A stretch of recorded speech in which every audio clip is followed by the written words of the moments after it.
What's up? I'm Pete Last Guy, and this is Raw Emotion, where we take a look at this week's Monday Night Raw, and I tell you a little bit about what I think and a lot about how I feel. First of all, let's talk brand split again. Sorry, brand extension. Because see, apparently, even though all the fans are calling it a brand split, the WWE insists on calling it a brand extension. Apparently, brand split is one of those no-no terms that they don't want us to use, like wrestler or Hulk Hogan. Moving on, I just want to mention that one of my favorite signs ever was in the crowd today. There's a woman who had a sign that said, "We're pregnant," and the dude right next to her had a sign that said, "Bada boom, realest guy in the womb."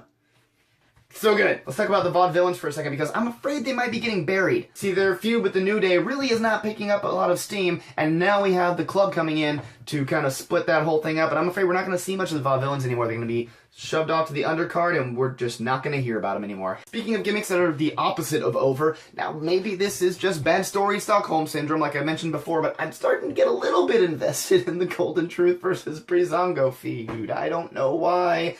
It's silly, and I kind of like it. Forgive me. Hey, Seth Rollins. What was that? Huh?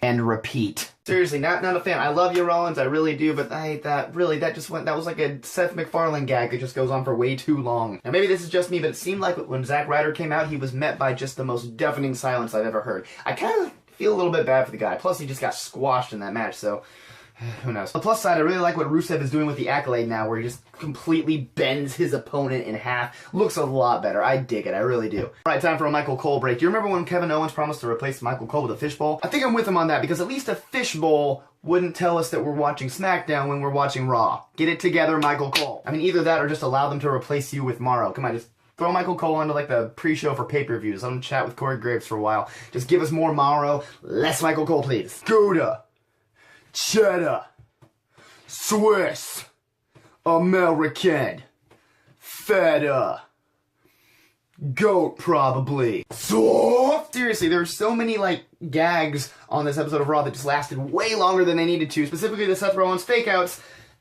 and Cass just listing cheeses for like a solid minute. I get that you're in Green Bay, but why? Hey, remember how we built up this big dramatic return for John Cena on Memorial Day, and we put him in the ring, he cut this real patriotic promo, and he got the absolute crap kicked out of him and didn't wrestle. I know what the fans want. Yeah, sure you do, Vince. Sure. Hey, and speaking of stuff the fans totally want, it's Baron Corbin versus Dolph Ziggler! Friggin' again. I mean, it was kind of a clever gag where they built up this whole big technical wrestling thing, and you're like, okay, this is like his new gimmick, I guess. He puts on the head thing, he puts in the mouth guard, and then just, boop, nope, gone. That was kind of great. But seriously, can we let Baron Corbin wrestle like anybody else once? Which brings us to the main event, which of course is pretty good. These guys are all great wrestlers. I'm very excited for the Money in the Bank ladder match. The heel team can't get along with each other trope is kind of tired at this point. I mean, I should probably have expected it, but still, it's just like, okay, I get it. Come on. To end on a positive note, probably my favorite spot of the night, when Cesaro was in the middle of that swing, and then Del Rio just breaks it up with the backstabber. Really smooth, really cool looking spot. I like that a lot. Great use of the backstabber there. And that'll do it for this week's Raw Emotion. Remember to leave a comment down there. Tell us what you thought of this week's episode. Tell us some stuff that you might want us to talk about in future episodes. Make sure to like this video and make sure to subscribe to the channel so you can keep up on everything we're doing over here at Brother Mania Brother. And I think that's all we got this week. I think I hear the bell. See ya.